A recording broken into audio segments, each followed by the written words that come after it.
Welcome to the episode 20 of the We Rock podcast. We're recording this on the 26th. We missed out. We could have probably done this like 6 days ago, and it'd have been the 20th episode on April 20th, 420 or something like that. I don't know. That's some significant somewhere. I'm not really sure. There's some kind of significance.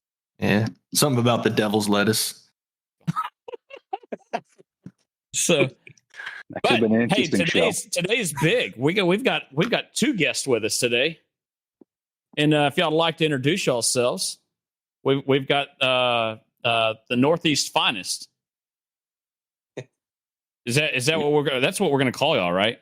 I appreciate that. Hey, I'm Joe. Is definitely fine. I'm Joe Cassara from Supreme Memorials, based out of Brooklyn, New York City. We have a couple of retail locations here down in the city. We do the finest work that you can ever imagine. Only the best. I have anything that goes to Joe. That's a New York City thing, right? Is everybody's got the best. I mean, it's a Donald Trump deal, right? It's always the best. That's it, man. Sell. That's it. You ain't first, you're last. So I'm not. Amen. Second place, the first loser. That's right. It's preaching to the choir there. That's right. So, my name is Jerred Russel. I own Billings Memorials in Pine Bush, New York. I'm like in the Hudson Valley area, about maybe 7,500 miles north of Joe, as the crow flies. And like Joe, and I've been doing this my whole life and forever. We're part of New York State Monument Builders Association. We're both past presidents. And we're here to chat a little bit about MONUCON 2025. Absolutely. And I'm actually realizing in the middle of this that we probably ought to have a disclaimer, and that is that not all of our guests are from the New York State area. It just so happens to be that our last one was Dan Jerred. Another board member. We've got a trend going here. We're starting in the north and working our way down. Yeah. Are we going northeast to southwest? Because then we end with like Jerred, because that's the only, unless we can find somebody in Hawaii. I don't know. But no, it's good to have y'all on. I'm excited. Of course, we've been talking a lot about MONUCON and not shy about it. Of course, we've been straightforward that y'all are our sponsor, but. I didn't ask y'all on this time because y'all are sponsors, but just because we want to talk about what y'all's convention is, but some of what associations and other conventions, regional wise, should do to improve things. But tell us a bit about MONUCON. I know what it is. Been there, been talking about it. I got my cup. Oh, look at that. This is and that wasn't. I happened to have I chose this cup this week before I talked to y'all about coming on, so that's just a happy accident. Just letting you know, I don't even have one of those cups, pal. Oh, those are real special. Those are real special. That's it. But do you have the belt? Where's the belt at? So I got my wife, I think, threw it out because a couple of times when I came home, I was walking around the bedroom holding that, playing the champions here. So we will have to make a new belt probably. But the belt was great. That was great. That was so Austin. They had this like a WWE belt. It was awesome. So actually, it made me think. I actually at one point in time when I was thinking about different design contest awards for Southern, was thinking I know that there's a company that makes rodeo belt buckles, like custom rodeo belt buckles. Nice. And thought about giving those away as design awards. I thought it'd be fun, but then you end up with somebody like Jason Campbell that wins or something, and he didn't know what it is. So I will give you a great story real quick about the belt, and I am blasting the champ is here. It's the day the convention opens, and everything's set up. We worked our asses off, man. We have a big meeting upstairs now. For those that weren't at MONUCON, MONUCON is at Turning Stone Casino and Resort. and we take their whole event space over. I mean, it's an event center. They have, big basketball games there, shows. So it has rafters. It has, it has corner luxury boxes and everything. We had our breakfast, our big, breakfast that morning. It's 7:00 in the morning, whatever it is. And I am blasting "The Champ Is Here." Blasting out a boombox, and I'm walking around with a fucking belt. I'm just strutting. I'm walking around the whole show, walking around every aisle. And, I walk into, who's that? The big guy, Family Etcha. What was his name? The Etcha. And he's like Randy, a fucking wrestler. Randy? Yeah. Whatever his name is. I was like, you want to go? Memorials. Yeah. I was like, okay, yeah. I was like, you want to go? He's like, no, I'm good. Let's go. And then I walk out to the meeting. I just fucking blast. We had a great time. MONUCON is about bringing the industry together, having a great time. So it's been a blast. I mean, even before any of this, I've been talking about it for the last 4 years because it was such a great time being out there. Whether it was, most of that was there at the convention, and I learned a lot of it. One of the guys doing setup brought in his own belts and stuff like that to pick up the stones and things. And I was floored because he's using 1-inch strap belts to lift stuff. And I'm going, what the? I'm freaking out. This is too thin. But no problems. Everything grabbed hold of it and nothing slipped. And, in the South, everything's bigger, not just waistlines. So we use like 4-inch wide straps. I'm going, no, it's going to slip out. He had it. Yeah. What do you think? Every time you watch anybody else set a monument, you go, "Oh, that's how you do it." Yeah. I do. I don't do it like that. No, heck no. Now, what do you think sets MONUCON apart from like other, regional organizations, their conventions, and also MBNA's convention? What makes MONUCON different from them? I think the number one thing is, I really truly believe that it's not only just the energy that we have going on for MONUCON, but, our entire mantra is coming together as a beginning, keeping together as a progress, and working together as a success. I mean, that can hold true for our families, it can hold true for our small businesses, but as a whole, our industry, if we can stay together, it just equals success, whether it be the manufacturers, the retailers, designers, whatever that is, that's what it has to be. And that's going to be what's beneficial for every single person in the industry, period. And awesome. We like to have a hell of a lot of fun, so we did at a casino. That's right. That's right. We wanted to... Go ahead. One of my good memories of that was we were at, I think it was the last night, I was sitting at the blackjack table. And it was, this is early 2020. I'm there and I'm, egging things on. I don't know if you know that I do that stuff, but I poke the bear. So I'm sitting at the blackjack table. I'm wearing my Astros hat. And so the Astros had just won the series, and this guy's talking all kinds of trash. And I don't know how much money I lost to that dealer, but I was enjoying myself talking trash. That was probably his plan all along. Yeah. You still feel good though. It's worth all the money in the world. Oh yeah. It was a great show. Yeah, MONUCON, we really focus on the retailers that are coming to the show because we want not only the vendors, we want them to have a very successful show, but by us focusing on our retail partners, the people in the Southern Monument builders, the people in the Mid-Atlantic, the people in New York, all us retailers, we want them to be on the floor as much as possible, having a good time. So, we're doing things, we're going above and beyond because we know we've been to a lot of conventions. When I first met Jerred was at a New York State, New England combined regional show. And this is many moons ago. I had hair. I was a little slimmer in the waistline. Jerred had less wrinkles. It was, and that's how our friendship started, man. And then he dragged me onto the board of the New York State Monument Builders, kicking and screaming the whole way.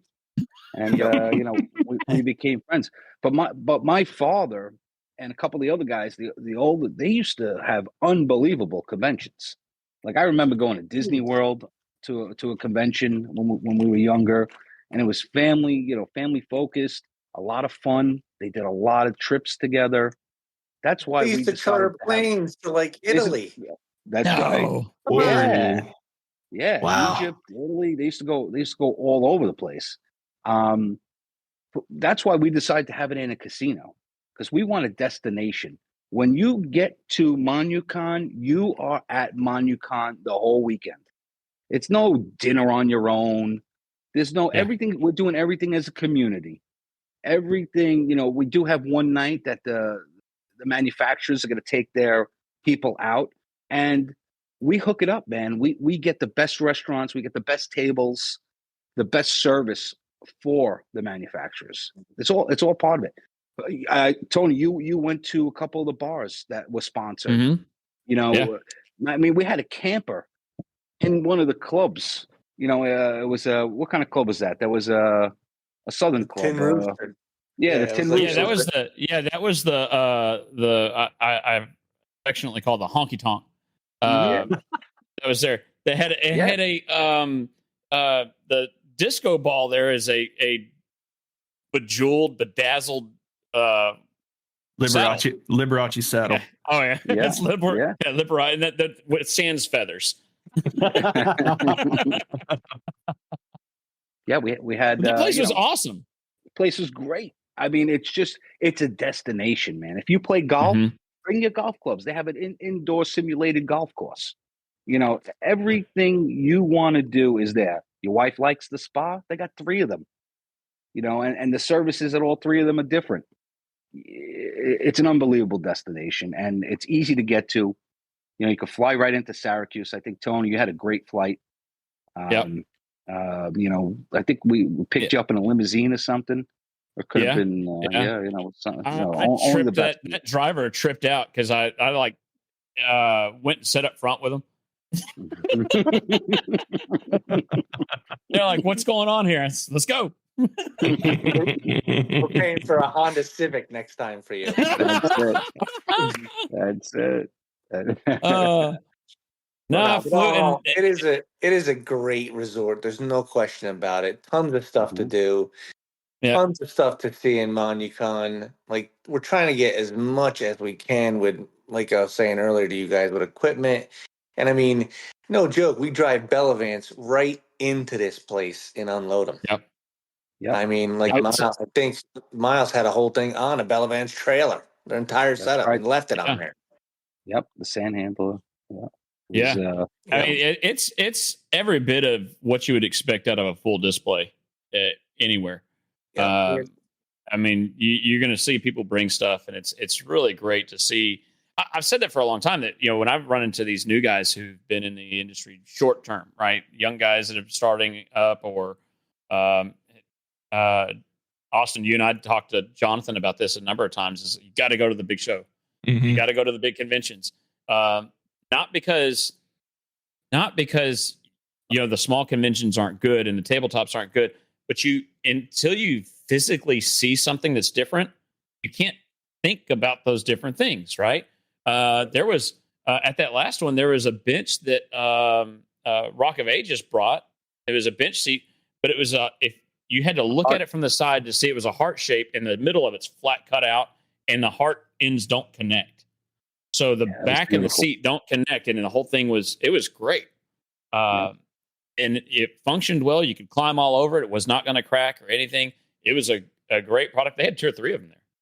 Yeah. And when you give the vendors room to put something unique that nobody else thinks about, right? They gave one away at the show. Yeah. They gave one of those away at the show. Wow. And did you put it in your backyard, or did you put it? I wish I won. I'd be sitting on it right now if I won. I love that. Trust me, if they gave that to him, it would go in his display. That's right. Is that because your wife has told you you've got too much rocks at the house? I got too much of everything, apparently. And speaking of that too, is we just talked to our president the other day, and he's in charge of logistics and monuments, getting that portion of the job of MONUCON. And he didn't give us a yes, but I asked him, we did allow last year, you could propose a feature monument to bring as a manufacturer. But I would like to see even much, much larger stuff. That I think that is something that is, the four of us would look at and go, oh my God, look, that's great. That kind of thing. You could do some pretty cool things too if you planned it out well. Be like, hey, look, you know what? We're going to do raffles for some of these, right? If one of these vendors wants to come out and I'm not on y'all's board. I'm just making hypothetical. But somebody says, hey, we're going to put out this design. This is the price we want for it. Okay, we're going to sell raffle tickets, and anything above what it costs to sell that thing goes to the association. Right. And a nominal fee. I mean, if you're going to do something that's a $5,000 monument, maybe $100 raffle ticket. Yeah. You win that daggum thing, and man, oh my gosh. And it is a casino. Why not take a gamble? I like that idea. Exactly. Yeah. I like that idea. Everybody wins at MONUCON. Everybody wins at MONUCON. So people have already won for MONUCON 2025. We took a booth at a local convention, Mid-Atlantic Monument Builders. Great group of guys and gals out in the Mid-Atlantic states. We took a booth out at their convention, and we brought our wheel of winnings, and people were winning cigars, people were winning mugs, shirts, and I think we gave out over $1,000 in MONUCON bucks for people to attend, and that could be spent at any one of our manufacturers. And that's a cool thing too. The Monu bucks y'all have, and I think people who haven't experienced any of that probably think it's a little chinchy or whatever. It's kind of gimmicky or whatever. But no, it's when you look at it, it's really cool because you're giving back not just to the people that are attending, but essentially you're giving straight back to the vendors that are coming out as well. That's so correct. they've spent money to be there and all that, and now it's an immediate check right to the vendors that says, hey, we want to support you as well. It's not just come out. And I always hated that too, when you would have retailers show up and they'd want vendors stuff, and they'd take the stuff off the vendor's table or they'd win the door prize from the vendor, and then they would never buy a lick from any one of them. Right. That vendor spent, even a small tabletop coming to us is not that expensive, but they're still going to invest $5,000 in total, not just the tabletop and all that, but their flights, the food, and all the hotel room and all that kind of stuff. Man, you really need to encourage your retailers to support them, and that's what y'all are doing with that. That's a great incentive. Trying to just reach out to them, get them interested in being there. Yeah. I don't know about you guys, but it's not easy getting some of these retailers to that show. It's surprising that, a lot of people came. It was great and successful and all that, but it was shocking. We had retailers that lived within 15 to 20 minutes that owned 2-3 monument dealerships. Successful guys, dead income. Yeah. And I don't, that's one of those things I don't get. I've had people go, oh, well, I'm not getting anything out of it. I go, I don't know. Some of the relationships I've built with people I've met at different conventions, even y'all, Joe, you and I talk quite a bit, throughout the years, and we'll call and bounce things off each other, or shoot the bull, and kind of say, hey, that those relationships you build are great whenever you need something, right? Hey, how do I do this? How do I approach this situation? So they can go, well, I've got it all or whatever. You don't until you need something, and it's not just those relationships though. It's the little idea that you didn't think of, that you hadn't come up with, that you see something that helps, or simply how to use a tool. I have learned over the years that there's things that we do down here in the South that y'all do differently up north, as far as even just setting. Well, I mentioned the straps earlier, but there's other things like I'll routinely set big stones on ice and pull my straps and let the ice melt and go down. Well, that works well for me because we don't freeze. But I've heard of folks up north, and I think Austin, you found this one out too, which was they sit down on sand. Yep. And use a blower and blow the sand out. And it's a little more controlled than the ice because it's not melting at a speed, and you can stop blowing it out and reassess. So that's been one that you go, wow, I never really thought of that. And you can even slow it down further by using a hacksaw blade if you wanted to control it. That's what we do when we do our mausoleums. We use sand and saws. Yeah. I mean, it's learning those little things because you never know when you're going to need it and when you're going to need that little feature of whatever. I mean, Bobby Schlitzberger always talked about the board he would use to set down an all polished stone, and he would take a oak board and cut a 45-degree angle on it, and that way he could pry up on the finished edge. And he wouldn't chip the polish because it's wooden board. It's not going to wreck the polish like a steel set bar would. And it's those kind of things that you learn, right? That you pick up at these conventions that make it worth its weight in gold. Oh, definitely so. I tell all those people, I don't care how many shops you have, go. And if you've got sales guys, send them. If you've got, the people like your shop manager guys, I know you don't want to send all your guys, the guys that are going out just doing regular installs, or the sandblast guys, the guys that are picking up sprawls, but the shop manager, help him to learn something so that he can pass it on to the next. Oh, I can't incentivize that. I mean, that enough or emphasize that enough. Like the guys that I have sent to, whether it be an MBNA convention or an SMBA, like, of course, they forge those same relationships we're talking about. And they're learning the tips and tricks. But not only are they learning something there, they come back and they've got a drive to them because they say, now I want to do this. I want to do this. And it translates to a lot of success in your business. Yeah. That's absolutely true. We've seen that Austin with Nick out of Amarillo. I mean, that guy just has like I was talking to Jonathan about the same kind of thing.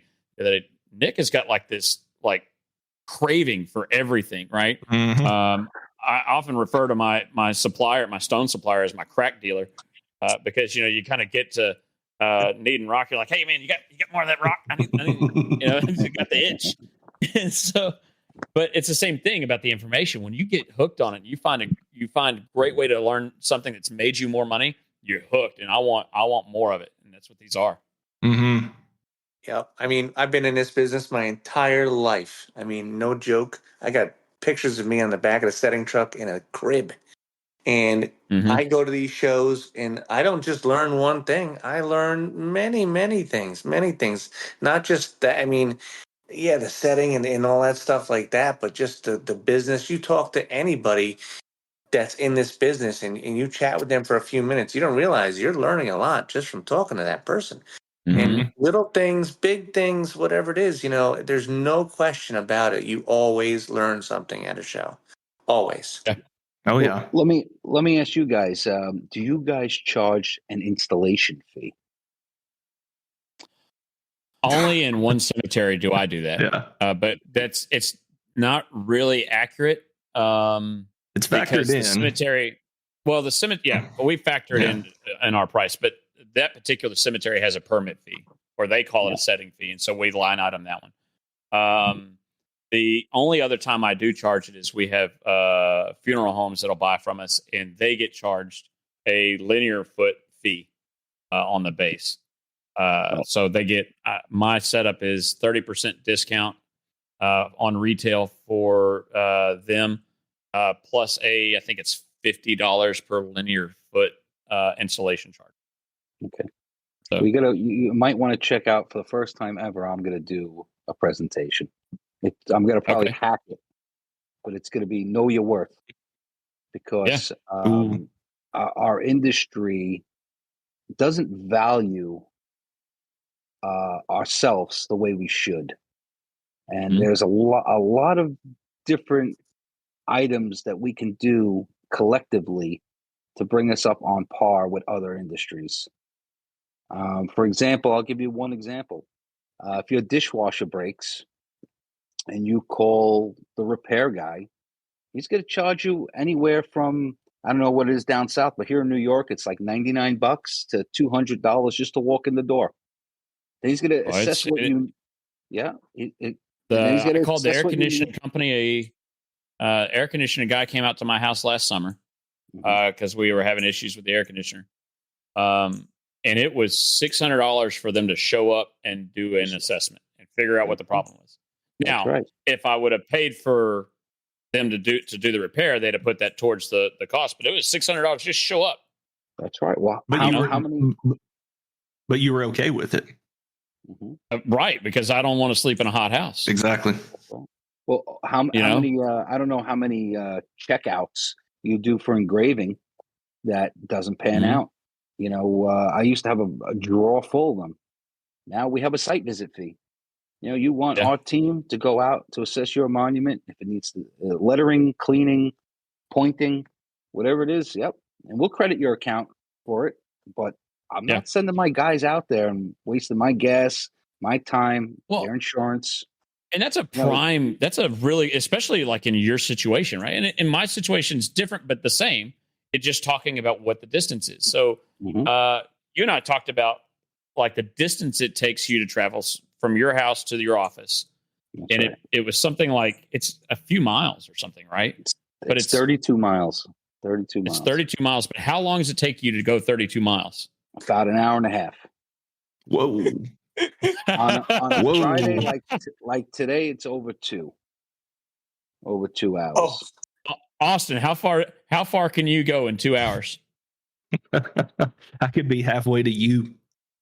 There you go. I mean, look, it's a 25-mile drive for me from my house to my shop, and I do it in about 22 minutes. It's beautiful. I'm 60 miles. I'm 60 miles from my in-laws' house in Houston, and I can be there in just under an hour. I mean, without missing a beat. I mean, Jerred talks but that's, I mean, so that's the thing, right? So I'm always in my car. So when you start talking about these fees, you're in the same kind of, you're in a different boat, but the same kind of thing, because you're going to try to go to all these cemeteries. And it's going to take you forever to travel there, right? And that's a pain in the butt. But for me, those cemeteries are further away, right? So I'm traveling. I'm going to be able to get there faster, but I've got more distance to cover. And that's where those things come in. And you go, oh, look, I had a guy. Here's a good example of the same thing. And Austin, I think you and I talked about this. I had a gentleman who wants us to raise the ledger we installed for him because it's on a hill. And we did it. We installed it the right way. And he wants us to raise it up and put concrete underneath it so that the washout from the hill doesn't end up over the top of the ledger anymore. Right? Okay. I said, he goes, you need to come look at it. And I said, can you send me a picture? He goes, no, you need to come look at it. I said, that's an hour away. If you're asking me just to come out there and raise it up because you think it sank, then send me a picture. I said, I'll do it. It's covered under a warranty, but I'm not going to drive an hour out there to realize I don't have the tools I need to drive back and then go back. I mean, no, that's ridiculous because I don't think it's at a level. I said, all I need you to do is send me a picture. You were just there. Just take a picture of it and send it to me. And, it's the same kind of thing is I'm not going to do all that. There's other avenues, but if you want me to drive out there for that, I'm going to charge you because fuel's not cheap. That's right. No. Like, diesel's about $5 a gallon here in New York. I don't know what it is by you guys. Well, it ain't that. But look, I will tell you, my wife is still in oil and gas. So keep spending the money on the fuel. Don't think twice about it. I have a Tesla, man. I drag around my little monument setter with it. So we're green. We are green. Yeah, on some jobs. That's all well and good. You can do that, but the plastic on that Tesla had to have oil in it. So keep driving that Tesla. That's it, man. That's very true. That's you ring, we bring. Let's go. Let's go. I love your story about driving that Tesla down to Disney. How long did that take you? That took a long time. It was a cold trip. It was below freezing, and that's when I learned the Tesla is just good to drive around the city. Yeah. No, it's but stop every 45 minutes for a half-hour recharge. Oh, wow. It was terrible, Oh, terrible trip. And my wife was not happy. My kids weren't happy. But I think about 45 minutes in, I'd have turned around, gone back, and got another vehicle. man, it's terrible, terrible. So, but no, I mean, it's the same. What you're talking about, the worth is the same thing, right? You're just talking about, are we looking at driving across country? Are we talking about where am I going and what are you asking me to do? So you brought up lettering. I'm not shy about it. I think I'm one of the more expensive people in the state of Texas. I think more people are coming up to about where I'm at, but I don't want to do it. I hate doing final dates. I hate it. And in order to do it, I've got a fee. And everybody said, "Oh, I can't get that. I can't get that." I said, "Well, here's my thing: is I know I'm high on it because I don't really want to do it. And if they find somebody cheaper, then great. But we're going to put the value into it as well." Here's the other thing, though: is people who are sitting there trying to figure out, well, I can't get that much. I'm still getting $100 or whatever, which is stupid low for a final date. You go, okay, well, just start inching it up. If you go up to 150, people are biting on that, go up to 200. People are biting on that, keep going until they stop biting. And then you found about where you need to be. Right. And if you lose, you start losing one or two, fine. You lose all of them, then that's too high. That's kind of the way we did it. And now we're sitting north of those numbers, but I'm sitting at about 350 for a final date. And, we've got to go out there. We got to match font. We got all that kind of stuff. And I tell them it could be 6 months because I want to accumulate enough to justify my trip. I'm not going to drop everything because you decided you want me to do the date. And I'm like, oh, I'm going to go do this $350 date. And I've got a $10,000 monument sitting over here that needs to go out. Mm-hmm. Yep. I went from 265 to 440 in 18 months. And I got zero pushback. Yeah. Nothing. I'm at 795, but in New York, we do naming dates. And we're about to increase our prices again. Okay. Yeah. So that is that 350 is one line, and I don't care if the date's spelled out or if it's just a year. It's 350 across the board. Wow. I kind of figure for me, it's always been I've got to stick the stencil on there. If you're 14 letters, versus 4 letters, it's really not that much more time. Oh, yes, it is. It's a lot more time. Is it? You think so? You think? Sure, and I don't know. If you're doing 4 letters, 4 characters, and you're doing 14. So what is that? Over 3.5 times the amount of work you're doing. So if you went to a jeweler and you bought a 1 carat diamond, and then you said, I want a 3.5 carat diamond, is it only the same price, or is it going to be 3.5 or even more? That's that's 2.5 more carats. I mean, come on. It's a lot. Yeah. It's a lot. I mean, I can't afford the 3.5 carat. I'm gonna have to stick with the other. Well, but if you find a jeweler who will sell it to you at the same price, why not use them? Right? It might be might have a big bubble in it, but I mean that is a lot more work. It's a lot more work, a lot more media. Yeah. Use a lot more sand. And I think my mindset has been focused on the travel to the cemetery, the setup time to get there. It's not been the actual sandblast. It's the travel, the setup, the cleanup, and then the get out and travel back. Because most of these cemeteries are an hour out, set up a few minutes or whatever. My guys are usually in and out of one in 20 minutes. Once, set up, clean up everything, 20 minutes. Most of our dates are abbreviated month, date, year. And that's what they are. We rarely get just a 4-digit year. So it's abbreviated month. So that's kind of what that's based off of. So I used to have a guy go out with me that I was training for a while that he would do some, we'd do some setting and some dates and things like that. And I started going out by myself afterwards. Whenever I told him, I said, hey, we've got 3 dates to do in this cemetery. I'm going to go ahead and start laying out this one, get set up. If you can go ahead and go over, lay it out, get the stencil stuck, just have it ready for me. And I walked over there and noticed that, of course, I'd always use a pencil to, kind of put some reference lines on the stone. He used a Sharpie. Oh, Yeah, I was there for a while. That was on the black polish, right? Oh, no, it was on frosted gray.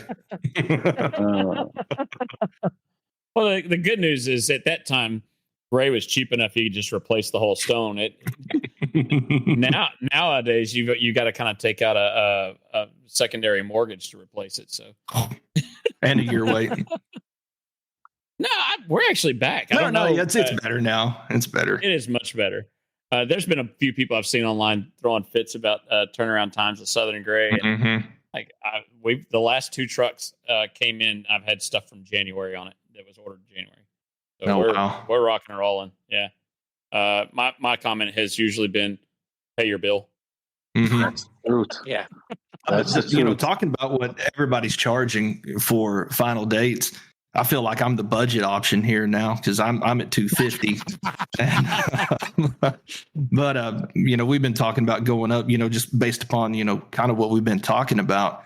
But I don't have any issue with what y'all are charging. I think it also depends upon the area you're in. But one thing that you can do is you can print off a bunch of some of the budget options we've seen posted on Monument Builders and Monument Builders Forum of people just absolutely butchering these dates. And you can use that as an example that, this is why we charge what we charge, because we're going to give you good quality work. And this is not just going to be a half-assed attempt at it. Right. Here's your $150 date, $150 date. Here's your $200 date. Mm-hmm. If you want to go do it yourself, here's a screwdriver. I'll charge you $5 for it.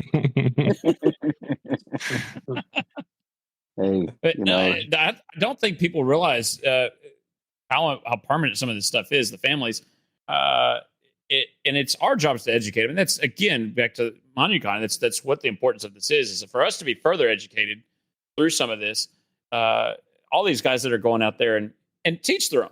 If you're wanting to charge, you go, I don't want to beat somebody up. $200 is enough for me. Okay, I don't know what it costs for you to do business and wherever you're at. Mm-hmm. Joe, you're in New York City. They tax you for breathing, I think. They do. They do. It's I think if your shoe's untied, it's a fine up there. But it's gotten ridiculous. And so the cost of business, because didn't you tell me not that long ago? Now it's every time you go into town, there's a huge toll. Isn't that right? Yeah. So for me to go from Brooklyn to Staten Island on my truck is I think it's $65. Oh wow. So if I want to take a car, it's 20 something. But if I want to go into Manhattan, I have to pay the fee to go over the one bridge, the fee to go into the tunnel. And then if you want to go to like downtown Manhattan, there's another fee. Now they have, so they are taxing the heck out of us. But it's not. I'm looking at this as inflation, right? Because when say 6 years, last time we had MONUCON 2020, we went out to dinner. The 4 of us. Just say we went out to dinner. We had a couple of cocktails. We had a nice steak. Dessert, appetizer. Probably would have cost us like $200. That same meal today, this is only 5 years later, is probably 400 plus. Yeah. And it's the same. Everything's the same. It's for me to take my kids to dinner now is we just go to just a regular little restaurant and just regular meal. It's $100 meal, just flat out. We're not getting drinks. We're talking, it is obnoxious. Well, shoot, even Whataburger just for a family of 4 is $50. There you go. Yeah, but they sell it at the ballpark. At the greatest ballpark in the state of Texas, they do. Phil doesn't have a Bluebell Park doesn't have Whataburger yet. and Rangers aside, the Aggies are still number 1 in the country in NCAA. That's good. Yeah. I'm not going to hate on that. Yeah. But no, so all this stuff has gone up. We've got to go up. We can't be sitting there. There was an argument I got into with the guy that a few weeks ago where he says, makes a comment about how and it was such a bad argument. And I don't care if he hears it. It's not going to matter to me. But the argument was that everybody's gouging people on the price of these stones. I remember this one. And I said, okay, we're talking. He gave a number of what people were selling single monuments for, and we'll hypothetically say, because I know what the number is, but we'll hypothetically say it was $6,000, right? Oh, they're selling monuments for $6,000, single monuments for $6,000, but that was all he said. Okay, what are you talking about? Mm-hmm. Because I had just sold a single monument for $15,000, but I haven't told you. So 6,000 is gouging. What does that make you?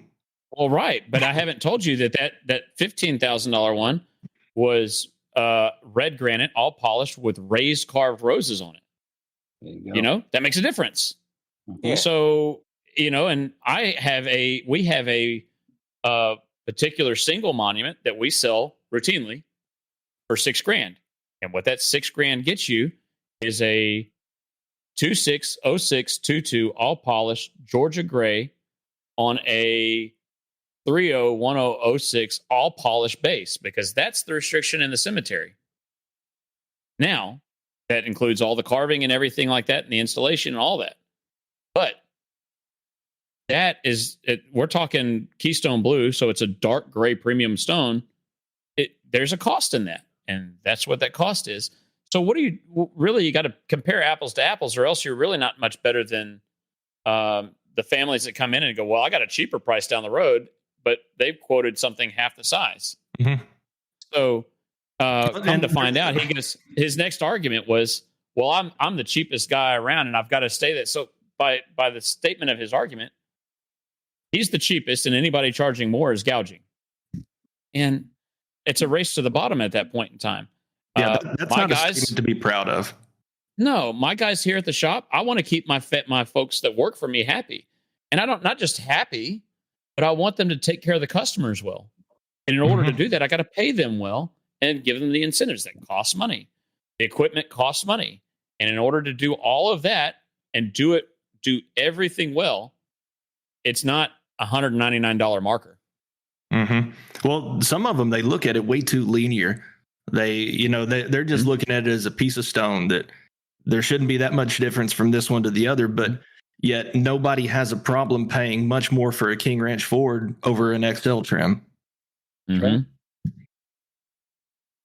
All that stuff comes with a price, and it's nobody wants to do anything for free, and when you point that out to the families, it's, oh, okay, I get it, or whatever. But I ask them when they come in and they say, well, they've got it cheaper down the road. I go, well, that's fine. You're welcome to go down there. Was there anything you can do to bring the price down? And I go, well, you want me to bring the quality down or the size down? You can waive the installation fee. That's right. Jerred, I taught you well. I can waive the installation fee. What kind of truck do you want me to put it in when you come to pick it up? Yeah.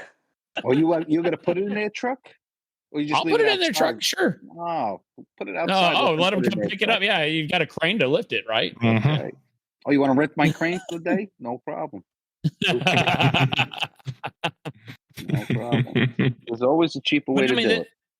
That's always like the we've gone round and round and round about the online sales stuff, right? The guys that are selling online and then they ship it to you, and you got to figure out how to install it.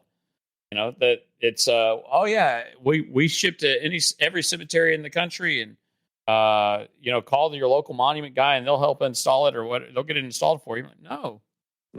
In the end, it costs you more to do that because, one, I'm not going to do it, and I'm not taking the liability for it. That's right. But the ones that are doing it, by the time you've paid them, it costs you more than if you'd have just bought it from them in the first place. Mm-hmm. That's right. You're not actually saving anything. Yeah, we refuse them here, but I just had a guy. Good, quick little story. He had bought a monument off of one of us through a funeral home, whatever, in the past, and then his family did this thing, whatever, blah blah. They got this monument from Ireland.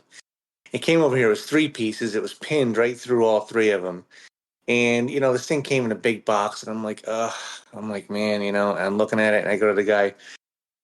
It's going to be $650 to set this monument. It's about 45 minutes away. And he goes, $650. He's like, are you serious? And he was like, wow. He's like, oh my God, I never expected that and all this stuff. And I said to him, I said, you see that truck behind you? I said, that's the truck I'm going to set it with. I said, and it's going to be those two guys over there or me and another guy, my foreman, and me set it because it was a little bit more involved. I said, everything said and done, I'm going to have $140-some thousand truck and two guys with 3 hours each, so 6 hours. So even at $650, I really didn't make out that well. Mm-hmm. And I accepted a tremendous amount of liability. Yeah. Oh yeah.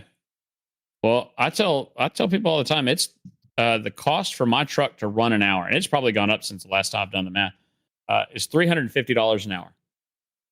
That's just the truck, two guys, the insurance on the truck, and the fuel. That's not the overhead here at the office, right? So we've got a minimum charge now outside of the final dates. A minimum charge if somebody comes in and they want us to do a relevel or something, it's $425. I will not touch anything for less than $425. Oh man, why so much? Again, because if I take away from the family that spent 20 grand over here to do your 425, that doesn't make any sense. And that's not fair to the family that spent 20 grand. They've entrusted me to take care of this, and you just walked in the door and you want me to sandblast this welcome home marker that you've brought from the local stone shop over there on the street. No. And I get it. You want it.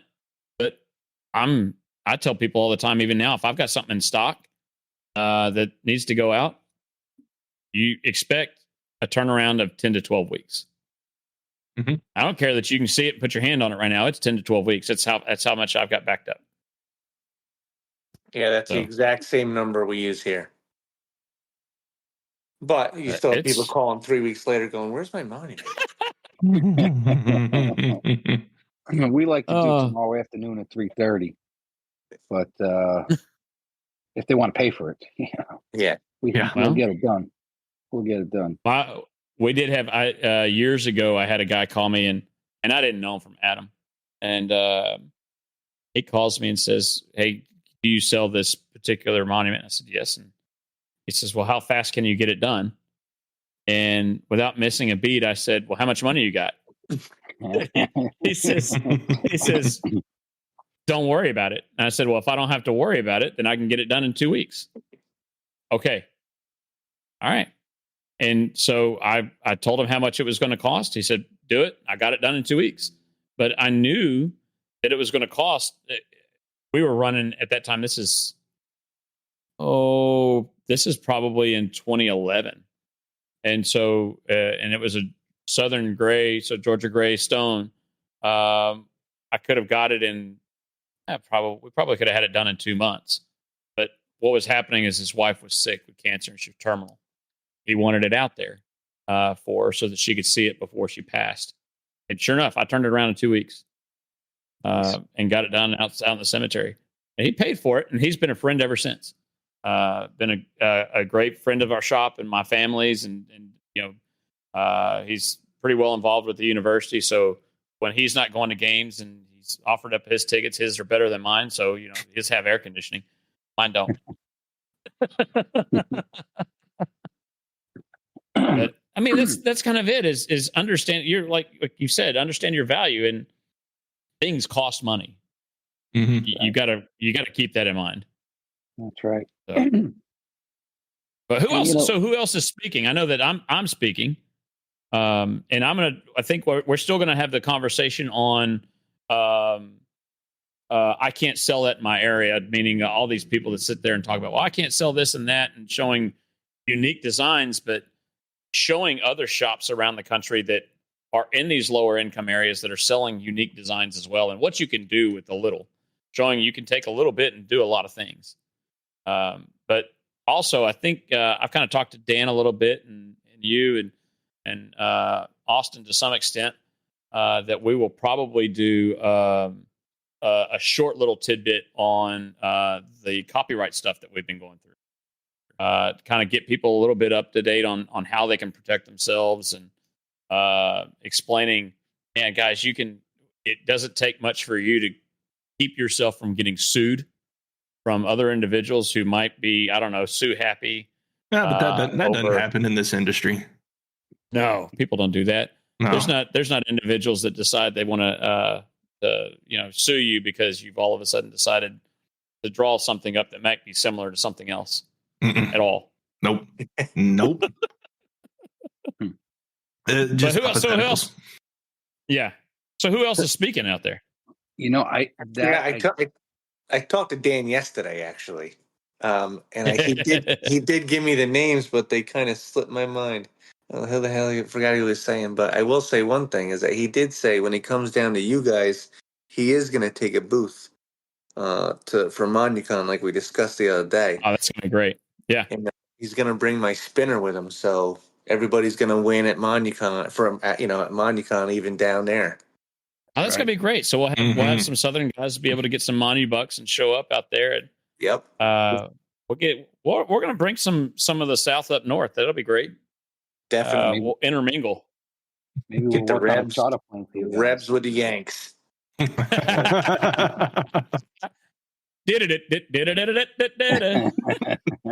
Yeah. Yeah. Austin, you having a hard time with that one? We definitely have some good educational things planned, because that's part of MONUCON, right? Is the educational component of it. But it's the networking. It's the camaraderie. It's the seeing different stuff, man. That's what the last convention that we had. The monuments there were unbelievable. The equipment, I think we had two full setting trucks on display. There was a UTV set up for mobile sandblasting, which was pretty cool. Which was unbelievable. You had the. So could you do your mobile sandblasting and then go through the mud piles and then get some air off of it too? It's got enough horsepower.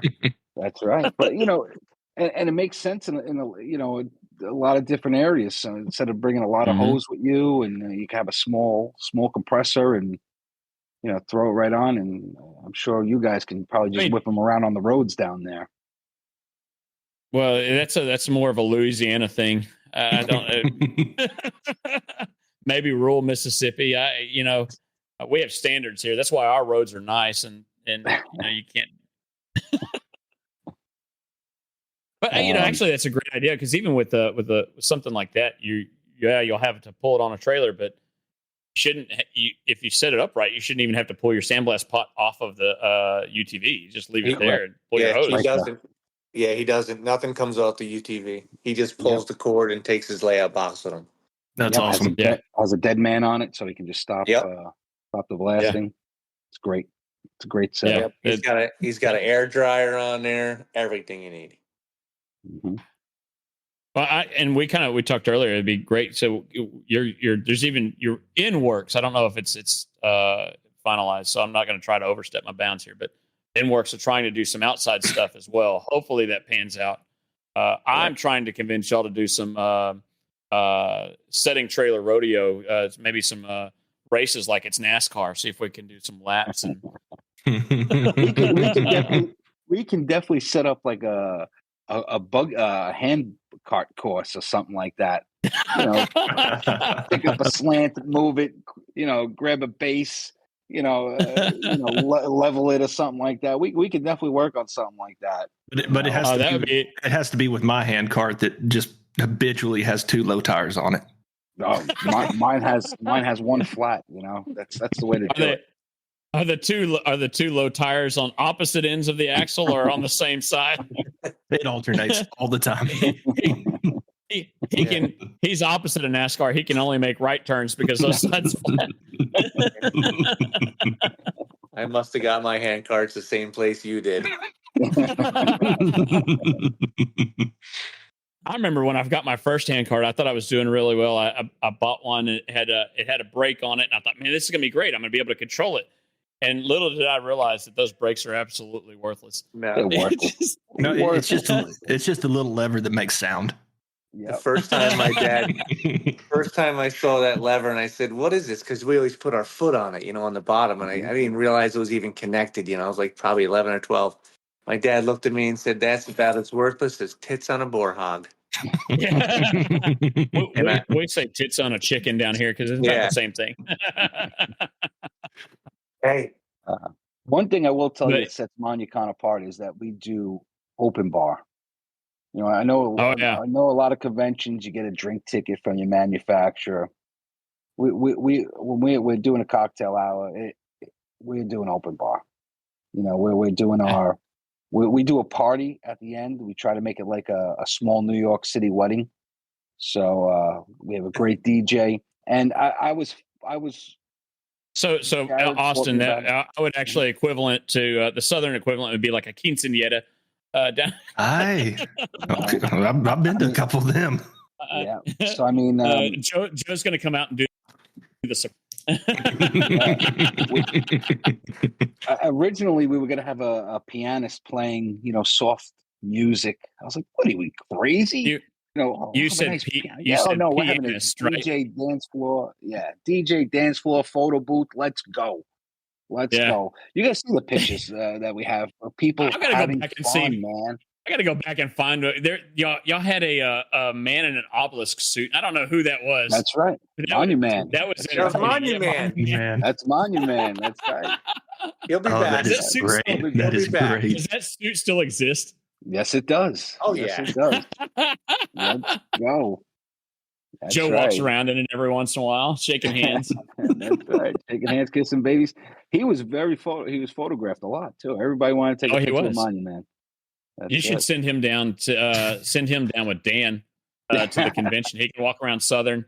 We could try. We could see if he'll go. We'll do. That thing was heavy. That would be actually what would be really entertaining is for that costume to travel around the country and do different things at different conventions. So if you send him down to Southern, Austin and I will take him out to Billy Bob's Texas, and right down into Fort Worth, and we'll do that's it. That's the that is awesome. We'll take him down to Billy Bob's, and we'll go down to the stockyards and have pictures of him in front of the Longhorns walking down the street.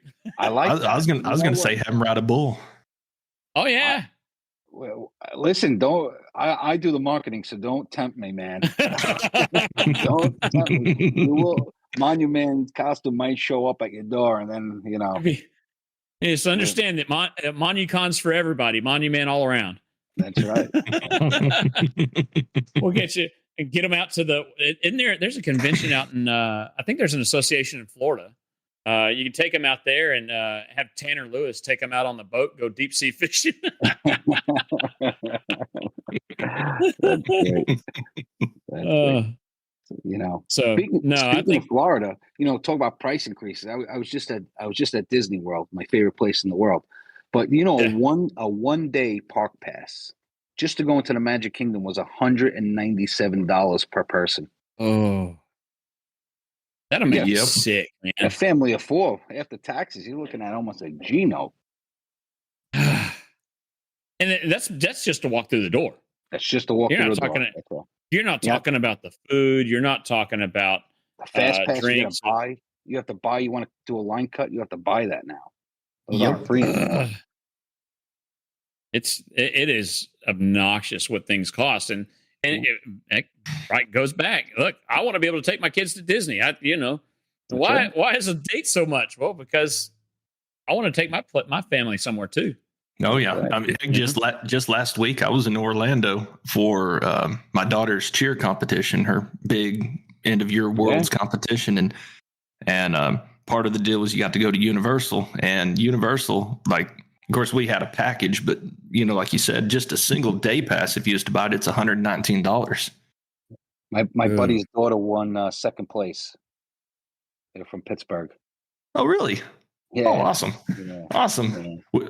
My daughter's team didn't do too well. So. Sorry about that. Yeah. Hey, but they made it to Orlando. That's, it's better than some. We got to go. It was fun.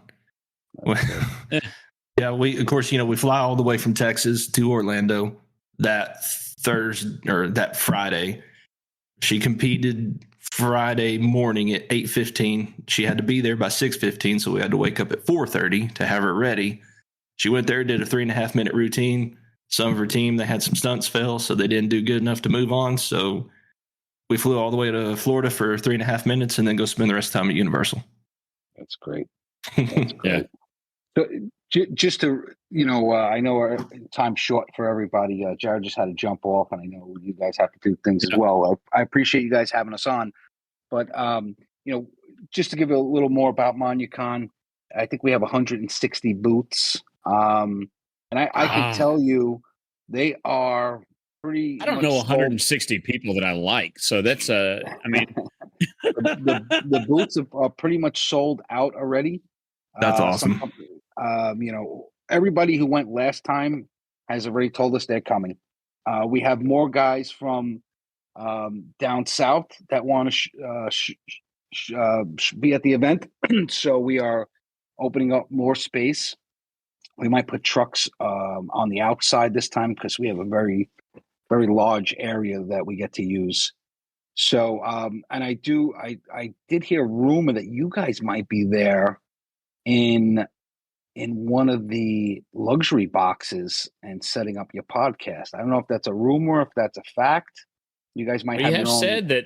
Well, we kind of said already that we were going to show up because we're already coming, but nobody was really going to actually stop us from doing the podcast. The only way was if we had to go outside and do it in the snow. That might stop us. But we were going to find a place to go. Absolutely. Hopefully we'll have a luxury box for you that overlooks the whole show. Are you saying that it's more luxurious than what you see here? Oh yeah, I don't know. That chair looks mighty comfortable. It might be better than the folding chair you got to get there, but we'll do all the best. Maybe we'll bring a pillow down from the room or something and a blanket that you can use. But the hotel's unbelievable. We go above and beyond with the food. We don't want anybody hungry. We're giving breakfast on the floor, lunch, and we're doing dinners, man. So, and we do a big party. We do a big party. Yeah, and I will say that what y'all have done over that last one, and what I hear coming, if it's a vendor listening, understand that this is not just about taking care of the retailers. It's taking care of the wholesalers, and in turn, that takes care of the retailers. That is correct. If we can take care of, and that's the same thing with SMVA. If we can take care of the vendors that show up as best as we possibly can, that allows the vendors to take care of the retailers, and then we don't have to worry about that side of it. Mm-hmm. So we have a budget of $10,000 in MONUCON bucks that we're giving out, and that's directly benefits our people who's displaying. You can't use that outside. You got to order it at the show. We'll sign off on it. And that's going to grow because, if we do 15,000, that'd be great. If we do 20,000, I love it, man.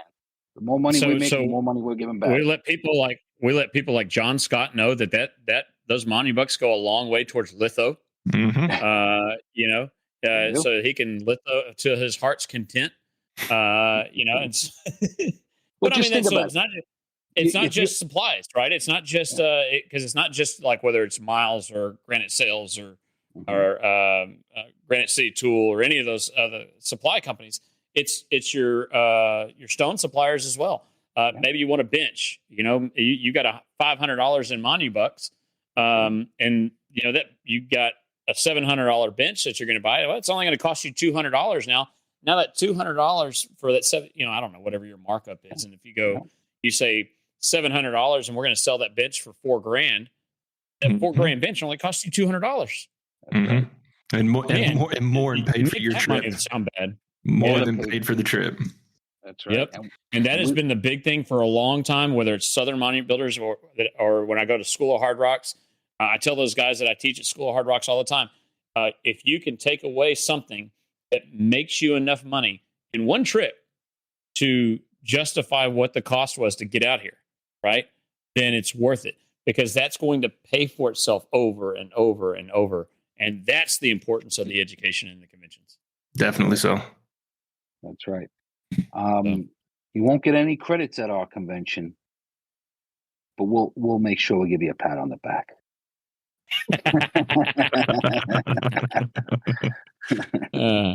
Well, Joe, we really appreciate you coming on, talking about it, and getting us excited. What else y'all got going on other than that outside of MONUCON? You doing anything exciting up there?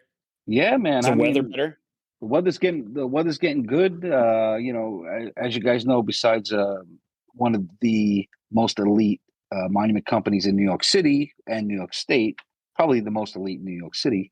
I also have a successful cigar company that just want to let you guys know I got into a major online retailer, Smoke In. So you'll start seeing my cigars there.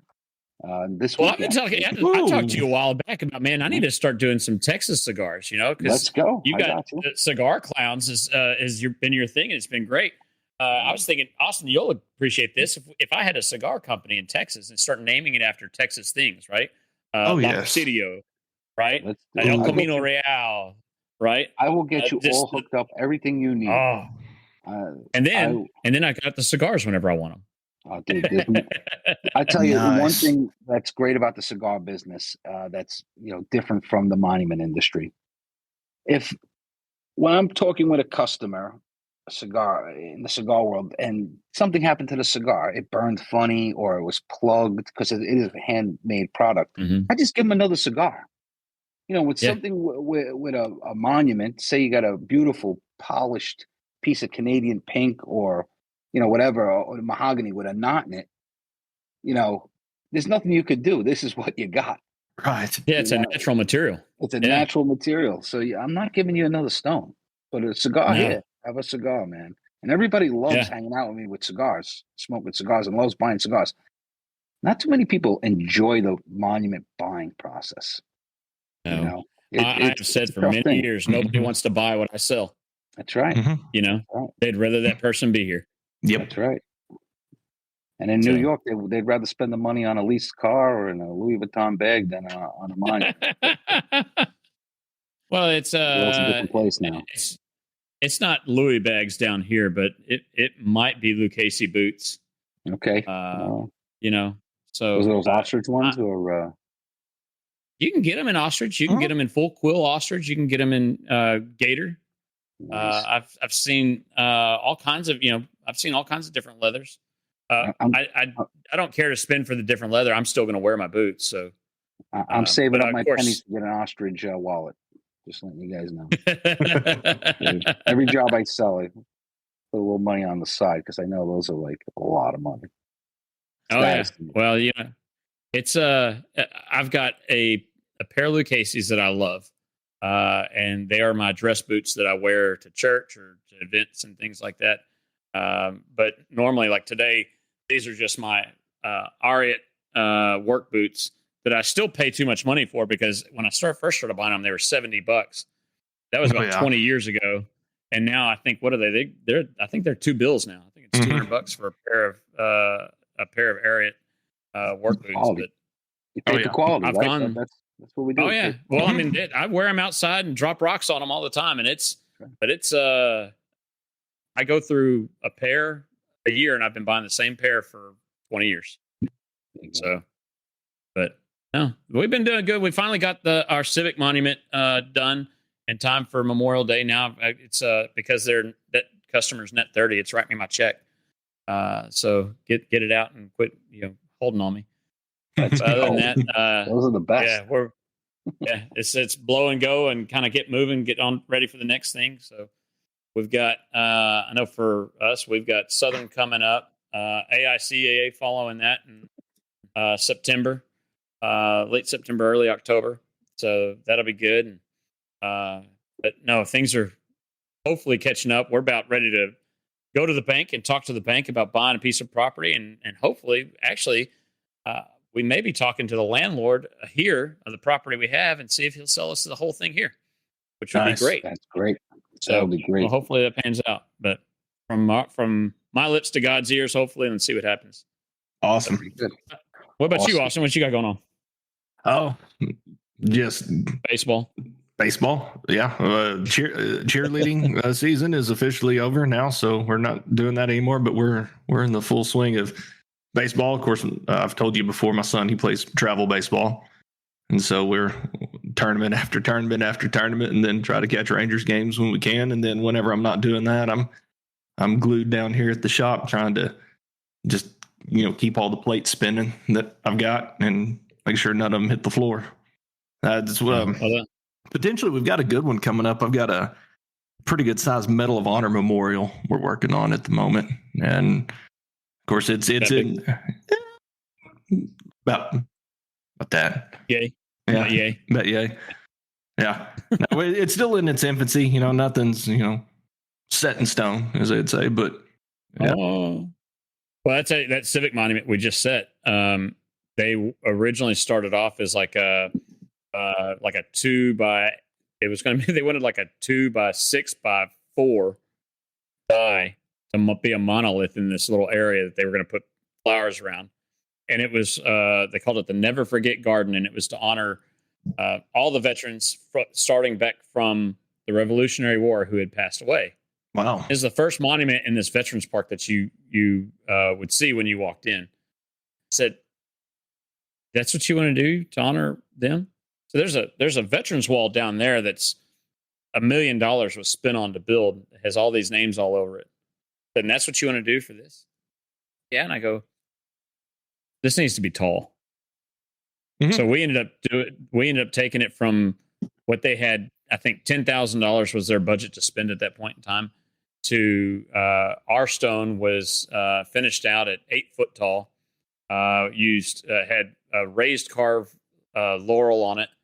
And it was the main stone was a foot thick, and the whole plaza I think finished out at $350,000.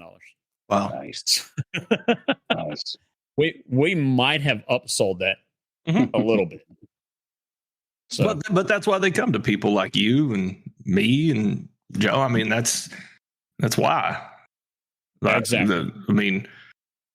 That's what we do. And whenever people come to us, they are looking for guidance. They're coming to us with an idea, and it's our job to take that idea and run with it, and show them what it can really be made into.